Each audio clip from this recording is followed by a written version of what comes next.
Hi there, friends, and welcome back to my Solarpunk-themed survival world. This is episode 5, and I've got a lot of exciting stuff planned for this episode. I'm going to build a horse stable. I'm going to destroy the old village that's back that way. I'm going to build some new houses for some of these villagers to move into. I've got a special surprise planned for the end of the episode, and as you can see, I've done a little bit more landscaping in this area right here around the hotel. I planted this tree. I didn't build a custom tree, I just put an oak tree down and grew it. I bone mealed a bunch, I did some more landscaping. I also expanded the road a little bit farther out this way, just if we hop into free cam. So before it stopped right around here, now the road kind of comes to this little circle here and then wanders off this way where it goes off into the woods. It kind of stops right at that point right there, but at some point I would like to make the trail go off into the woods and who knows where it might go. But yeah, so did a little bit of work between episodes there to take care of that. And now, the first thing that I want to do, I spent a bit of time working on something in a creative world that, I'm going to be honest, it was embarrassing how much time I spent on this, and the final outcome is not that impressive for the amount of time that I put into it. But nonetheless, I am really excited about something that I created, and so the inspiration for this is I was thinking that in a hey, there's some coal down there. In a Solarpunk-themed world, I imagine that people are probably riding bikes around a lot of places. And so I thought that it would be nice for this hotel to have bikes available for visitors to take and ride around town. I don't know for anyone watching this if anyone travels very much, but sometimes if you go to a hotel, the hotel will have bikes available for guests of the hotel to ride around in. And so I spent a pretty ridiculous... Oh, and I need shears. I'll be right back. I gotta go get shears. Alright, I am back. I got my shears, and the reason that I need these, I'm gonna go over here to an area that I don't care about quite as much. I'm gonna need a little bit of grass.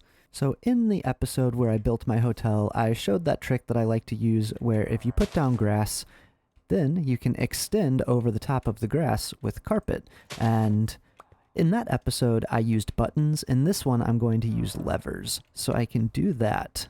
And let me put the dirt back down now. It's starting to look a little bit like a bike. I can put this here, and then I am going to do the exact same thing. I'm going to put some grass here, and then I'm going to put this here, put that there, and put that there. The lever will face towards me, so I want to put that there, and that there. Then I can get rid of these two pieces of grass. And so this is my attempt at a little bicycle. Oh, and I need to get rid of this right here. This is my attempt at a bicycle. I know that it's not the best looking bicycle. There are definitely better bicycles out there, but my goal was to make something that can be crafted in vanilla without any mods, without any debug stick. You could do it in survival. It doesn't have to be creative mode. That was my goal, was to make something that anyone could make in survival, and I wanted to make one that I have not seen before. There are lots of designs out there, and honestly, there are some that are better than this, but I wanted to make my own design, and this is what I came up with. So even if it's not the best bicycle... Even if it's not the best bicycle that's ever been made on Minecraft, I'm excited because I made this one myself. I didn't follow any tutorials. This is just something that I came up with, so I'm pretty excited about that. So yeah, here at this hotel, they have bicycles available for their guests to rent, to zip around town in. I'm going to build a few more of these and then hop into the next thing that I have planned. Alright, my 3 bicycles are done. And like I said, I know these are not the coolest looking bicycles ever made in Minecraft, but I'm proud of them because I came up with them on my own. I didn't follow any tutorials or anything like that, and for me, that just makes them a little bit more special. It did take me an embarrassingly long time in a creative world to come up with this design. I was trying all kinds of different things to figure out what looked best for all different areas, but I am happy with how they turned out. So, even if other people don't like them, at least I do. And so the next thing that I have planned is I want to build a horse stable, because when people come to visit the hotel here in my Solarpunk world, they're going to need somewhere to hitch their horses up while they stay at the hotel.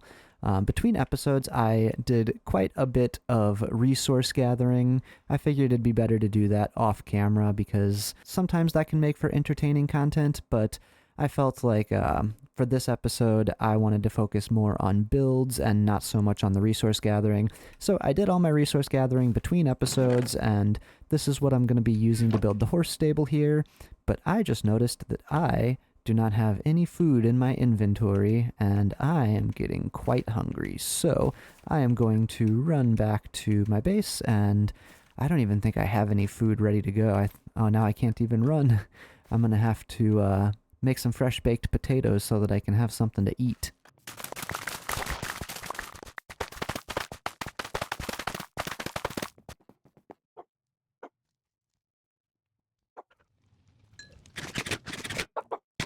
Okay, I will let those baked potatoes finish cooking and head back down here to where I'm going to build this horse stable.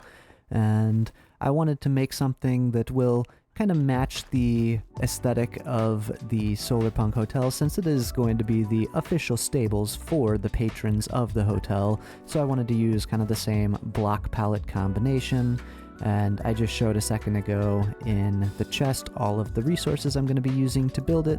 So I say let's hop into a time lapse and get started building these stables.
Alright, the stables are completed, and as you can see, I'm a little bit hungry right now, so I am going to run back to my base. I am going to grab all those potatoes that I just cooked up in the smoker, and then I'm going to go ahead and sleep through the night so that I can show off the stable in the daytime.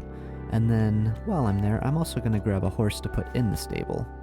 Okay, so here we are at the stables. It is daytime. I slept through the night. I ate some potatoes. I'm no longer hungry.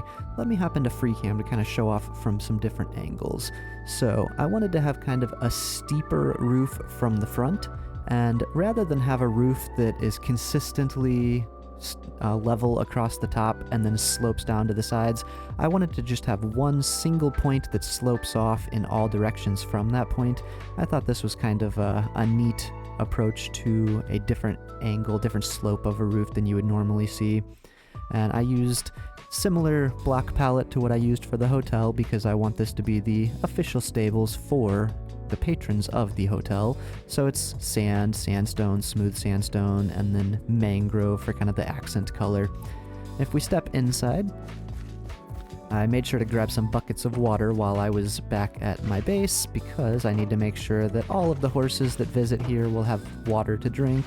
So each pen here has some hay for the horses to eat, some water, and then technically these horses would be able to escape if they wanted to. They could just hop up on this and hop over. So I went ahead and leashed him to that behind there.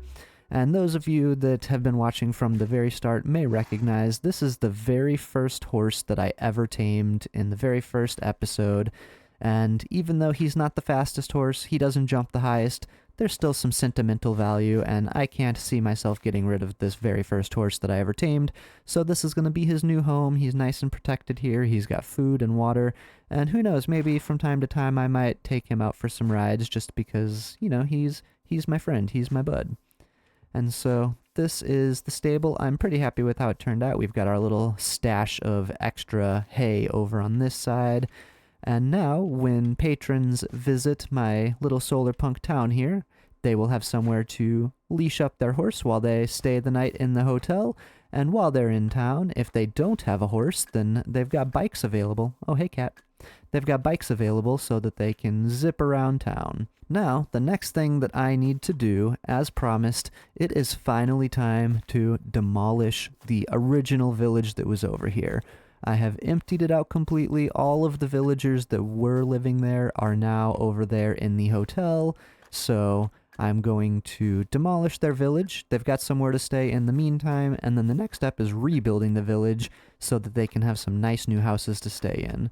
So I'm going to run over and just do another quick time lapse. Probably going to be a lot of time lapses in this episode because this is going to be more of a build heavy episode. So going to hop into a time lapse now of destroying this village.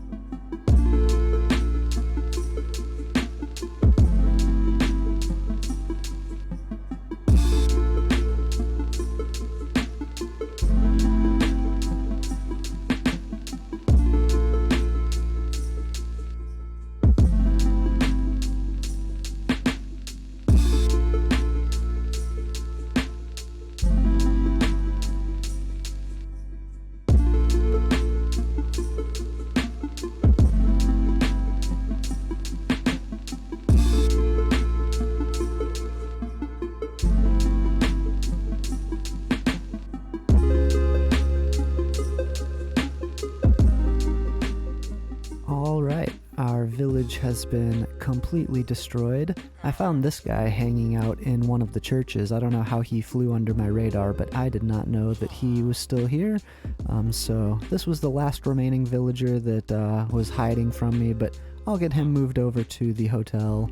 And as you may or may not have noticed, I converted all of the paths into farmland because that's just an easier way to get rid of them. You turn the paths into farmland, then the farmland slowly erodes because there's no water, and that's just easier than, you know, trying to remove the path any other way.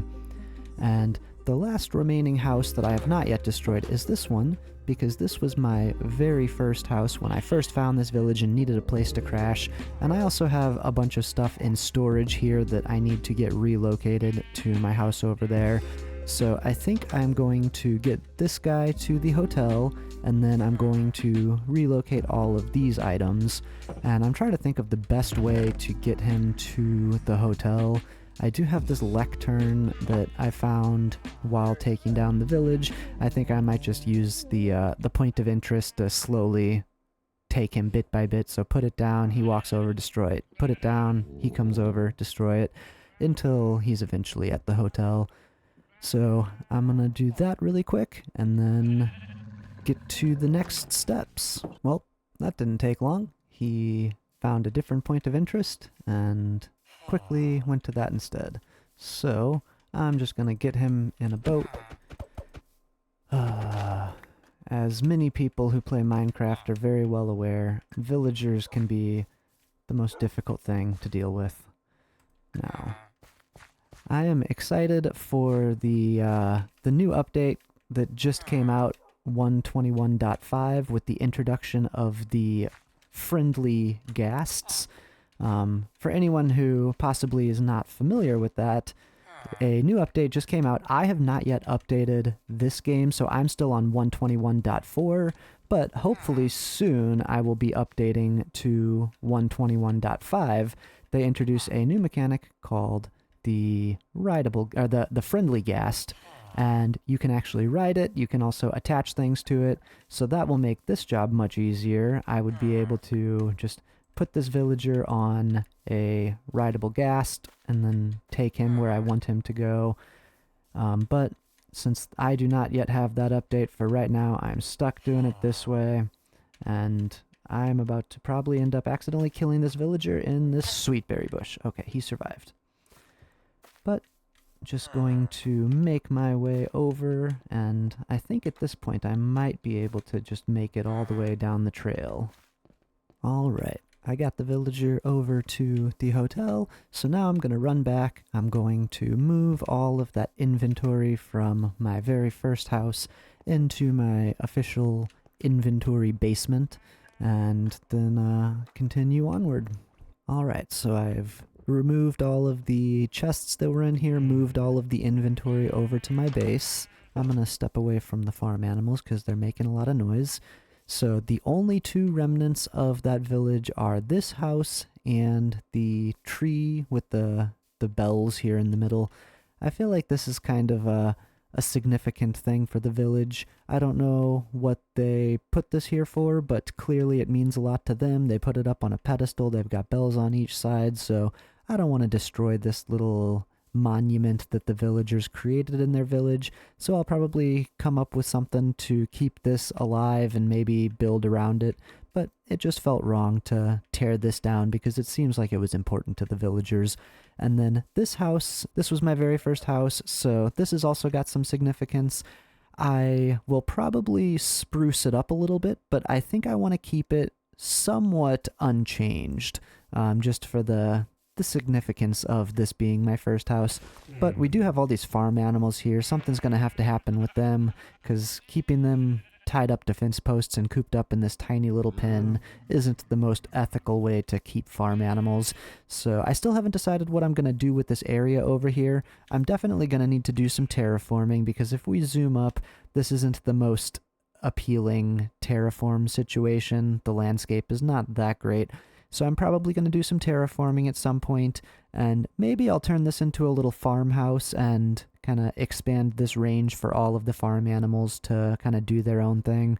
But that is going to be for another episode. What I have planned for the next part of this episode is I'm going to build a couple of houses.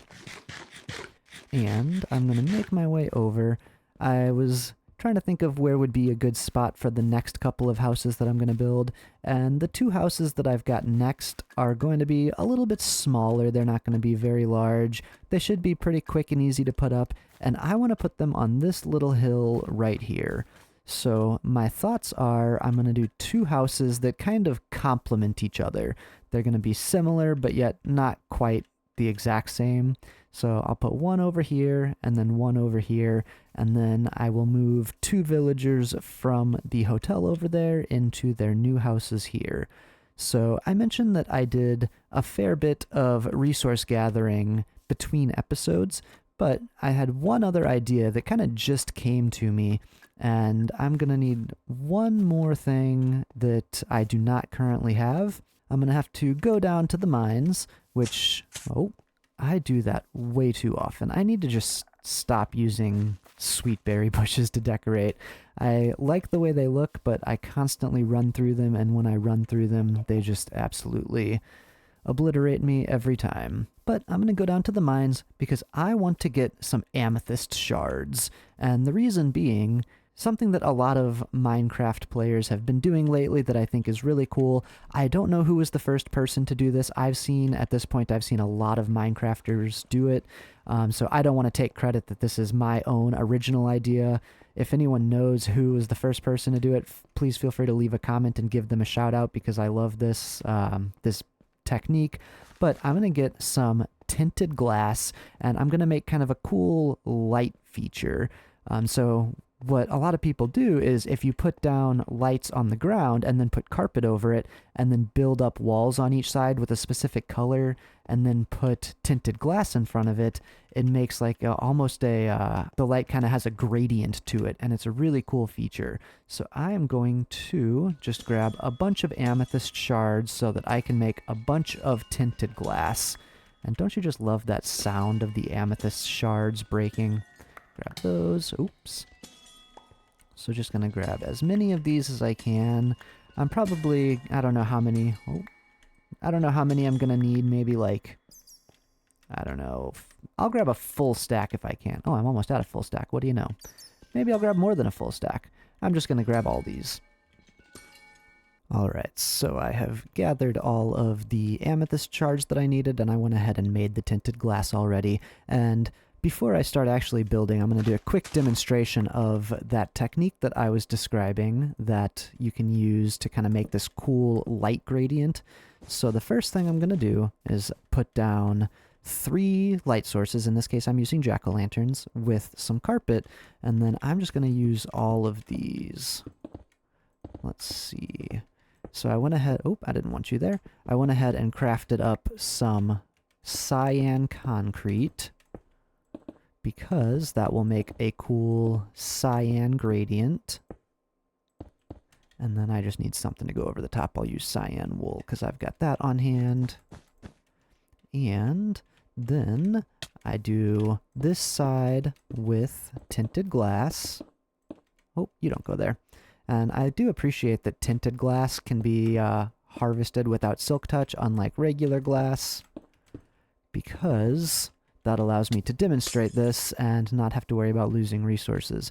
So as of right now, it's kind of hard to see because it is daytime, but we're just gonna wait here until nighttime and then show this off. So we'll check back in very shortly as soon as it is nighttime. Okay, so it is now dark out, and as you can see, the gradient is showing up now that it's darker and you can see the light a little bit better.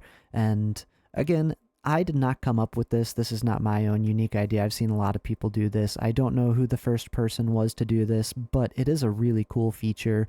How if you put the light down here and then cover it with carpet and then put whatever color you want. It doesn't even have to be concrete. I just think concrete works really well because concrete is a very solid color. It doesn't have other colors kind of mixed in with it. And if we step back a little bit to get a view from a distance, you can see it starts out that really bright blue at the bottom. Let's go up here. It starts out this bright cyan blue at the bottom, and as you go up, it gets darker and darker, and I've seen people go really tall with these. I don't know what the limit is, but you can take these up pretty tall and watch the gradient go from, you know, the bright lit up color down here to really dark at the top. And so I am going to use this in my build on a very small scale, but I just thought that this was a cool feature, wanted to show it off and incorporate it into the 2 houses that I'm about to build. So now I'm going to go ahead and take this down and gather all my resources, put them in some chests over here, and get started with these.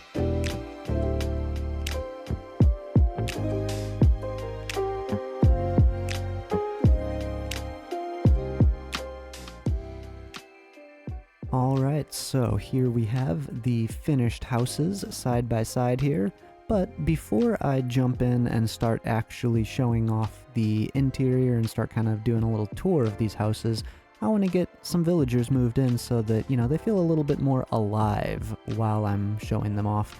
You know, have some movement, some villagers running around. So I'm going to run over to the hotel and find a couple villagers and get them moved in, and then I will give a tour of these 2 new houses that I built.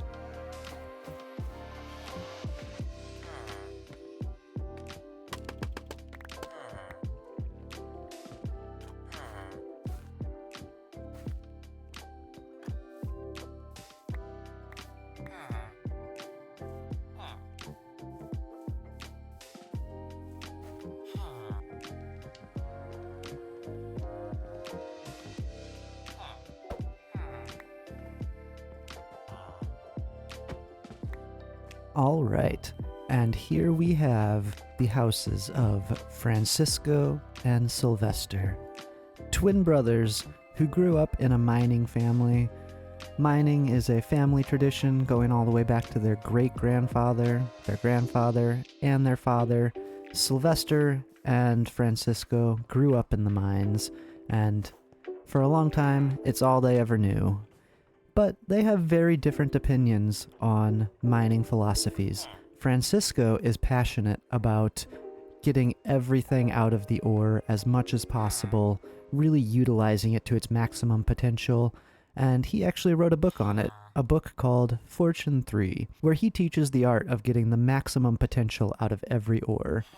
As opposed to Sylvester over here, Sylvester is also very low on health, but putting that aside, Sylvester is passionate that ore is beautiful in its natural state, and he likes to preserve that beauty. So he wrote a book called Silk Touch, and that teaches you how to harvest a resource and keep it in its original state unaltered. And they sell these books for a fairly reasonable price. He's got his for 11 emeralds for Silk Touch, and over here at Francisco, he's got Fortune 3 for 12 emeralds. I think those are pretty good deals. They put a lot of work into that. And behind the scenes, what that means is I just spent a little while breaking lecterns over and over to re-roll what enchanted book they were offering, until eventually Francisco had a Fortune 3 book and Sylvester had a Silk Touch book. And I also spent some time trading with the farmers over at the Villager Hotel, trading them pumpkins, wheat, beets, things like that, gathering emeralds until I eventually had a full stack of emeralds. That way I was ready for when I finally got a Silk Touch and a Fortune 3 roll from Francisco and Sylvester. I know that a lot of people when playing Minecraft will kind of introduce zombies to the villagers to infect them and then cure them so they give you a better deal, but I don't think that's a very nice thing to do. They're just hard-working villagers. They put a lot of work into that book, and I want to pay them, a fair compensation for all the work they put into it. So I'm not going to try to get them to lower their prices. I think that it's good the way it is. So let's take a look at the houses really quick that they live in. They are twin brothers, so they wanted matching houses. If we were to look at this and put a line right down the middle, they are mirrored of each other, but with just different block palettes, and some of the decorations are slightly different. Over here, we used cyan wool and cyan concrete powder, and over here we used bamboo with touches of birch. For the roof on this one, we used smooth sandstone, and also for the foundation, we've got sandstone and smooth sandstone. Over here, the roof is cobblestone, mossy cobble, mossy bricks. The foundation here is tuff and cobblestone, and yet again, I put too many sweet berry bushes that I keep walking through. For this house, I threw in the occasional glazed terracotta. The cyan and the light gray both look really good. The light gray has this little patch right here of cyan that I think ties together really well. And then over here, Francisco's got a little sweet berry bush growing right outside of his window. And over here, Sylvester has a small little wheat garden that he grows right outside of his window. And I'm actually going to run in really quick. Actually, before I go to sleep for the night, I want to show off that tinted glass light gradient that I was just talking about earlier. So I wanted to match it to kind of the color scheme of the house. So over here, Sylvester's got this yellow light window, and Francisco's got this cyan blue light window. And I think those are really nice touches at night that just kind of help bring the house to life, kind of make it pop. You know how sometimes if you're just, out on a walk late at night and as you're walking by someone's house or, a office building or something, there might be a light on inside and you can't really make out the details of what's going on, but you could just see kind of different shades of light. I wanted to go for that. So if we go up closer, these rooms don't actually serve any purpose. They're actually completely closed off on all sides and inaccessible. But I added little decorations in each one, some paintings, and this one I've got a little glowberry vine hanging down. So up close, they're not extremely practical because it's, wasted space in terms of this house's floor plan.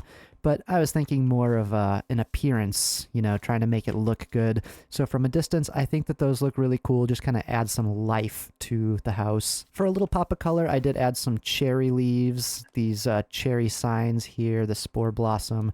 And I used pale oak leaves on the rooftop of this one, as opposed to over here we've got azalea, flowering azalea, and there's some jungle up there as well. If we take a look at the rooftop view, I'll go into free cam for this. So from FreeCam, I put little chimneys on each one that just kind of match the color scheme and the block palette for each one. And then for decorations, I just kind of sprinkled little flowers. You know, I got a cauldron here. I got... Oh, oops, there was a barrel here. I had to delete it because he kept trying to pathfind to it, so I don't know where that went to, but I need to find that barrel and put it back because there's supposed to be a barrel right here. Oops. Okay, I just ran back to my base and grabbed a barrel, so I will plop that down. There we go. So that's what it was supposed to look like. Sorry about that. I kind of extended this retaining wall a little bit as well. So let's take a look at the interior of each house. They're nothing too elaborate. Each one has a little fireplace, and I matched the color palette to the outside. They've got a bed, a little potted plant here, paintings on the wall, and then, of course, the lectern. This is Francisco's workstation. I tried to make it look kind of like a little desk here. It's pretty much the exact same over here. If we go to Sylvester's house, he's got his lectern, kind of like a little desk, a fireplace, bed, paintings on the wall. I just wanted to make it cozy. So one of the approaches that I'm going to take, and I'm hungry, I need to eat some food. One of the approaches that I'm going to take in this world that I'm building is, instead of having a villager trading hall where I smash all the villagers into one tiny little space within a hall, you know, in a lot of trading halls, if you watch a lot of Minecraft YouTube, people will make these big elaborate halls and then each villager is confined into a little one-block space. But if I'm looking at this world from the perspective of a solarpunk society, in addition to environmental sustainability and responsibility, I think that another aspect of Solarpunk is kind of an ethical responsibility to the people. And I don't think it's very ethical to keep someone confined to a one-block cube for their entire life. And yes, I know that this is just a video game. These are just, you know, computer NPCs. They're not actual real people. They don't have emotions. But I'm trying to make this, you know, a realistic Solarpunk society. And therefore, I don't want my villager traders to be confined and trapped in little one-block cubes for their entire life. So as I build up this world, every villager trader that I add to my world, I want them to have their own living space. Sometimes they might get an entire house to themselves, such as Francisco and Sylvester here. Sometimes it might be a family living together. It'll be circumstantial. But I don't want to force them into these tiny little cubes where they're not able to move, don't have a bed. I want them to have their own space. But just to make sure that they are actually safe, I did add some sweet berry bushes under the cyan carpet so they can't get out and other mobs can't get in. And there we go again, sweet berry bushes. So yeah, I'm really happy with how these houses turned out, especially at nighttime. I think that with those window features I added, I think that these look really good. Let's go even further back and see how it looks from an even farther distance. But yeah, adding those tinted glass window features, I think those are really cool. I like the way that these houses mirror each other, and they have a different block palette, but besides having a different block palette, it's the same structure. You know, they're twin brothers, so... What is going on with that red line right there? Oh, that's the spore blossom. Interesting. You know, they're twin brothers, so they do a lot of things similarly, but they also have a lot of different views, you know. Francisco and his approach to fortune, and Sylvester, his approach to silk touch. That also translates to their style touches. So, you know, Francisco has this cyan color palette. Sylvester's got the more yellow bamboo color palette. But they want to live by each other. They care about each other. They're brothers. They have each other's backs, so they're next door neighbors. And I'm really excited about having them in my society. And now I've got Fortune 3 and Silk Touch. So it's time for the next major milestone of this world. I am going to enchant a pickaxe. This is a very exciting time for me. I just crafted up this anvil here, which, now that I think of it, I just used a bunch of iron to craft that, and yep, I already have one in here, so I just used up a lot of iron. Oops.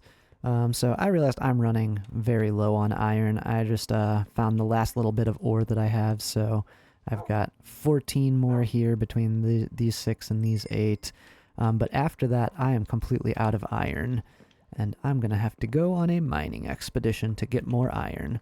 But I've got my 2 pickaxes here. This one's mostly new, so I'm not going to bother crafting a new one. It's only been used a couple times. But I'm going to get my Silk Touch and my Fortune pickaxes.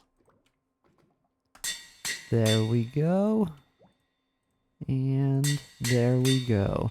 And for some reason I thought that I would have got some sort of advancement for that, but I guess since I didn't actually enchant them, I guess not. So someday I'll have to get an enchantment table and actually enchant things so I could get that advancement, but now I've got Silk Touch and I've got Fortune.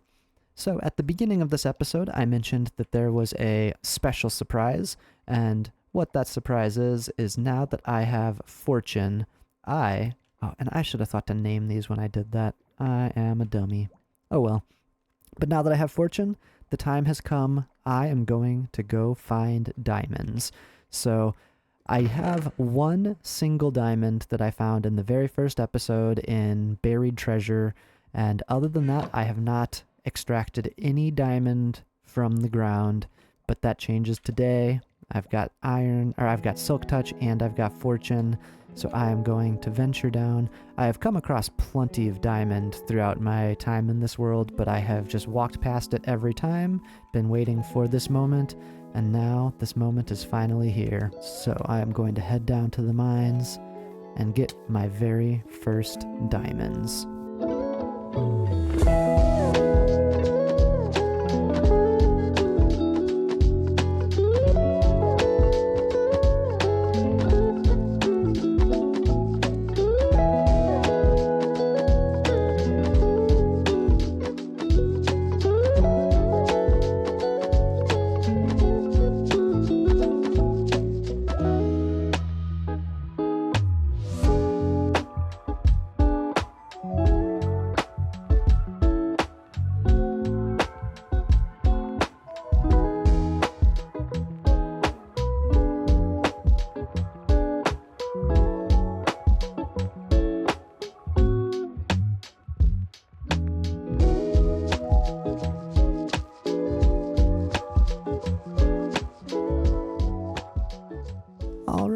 And after a successful diamond mining trip, I came back with a little over 1 full stack of diamond ore, actually deep slate diamond ore to be specific, and I am going to run through them all with my Fortune 3 pickaxe. So let's take a step outside. Oop, that's the wrong button. That's also the wrong button. So let's take a step outside and build a big old tower of deep slate diamond ore, and then see how many I get. Alright, and I am atop my diamond ore stack here. It is now time to dig down with my Fortune 3 pickaxe and see how many diamonds I get.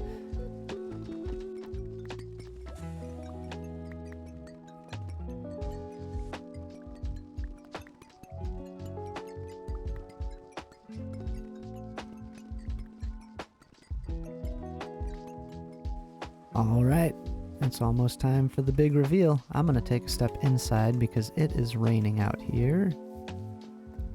And the moment of truth. How many diamonds did I get from that full stack? Not too bad.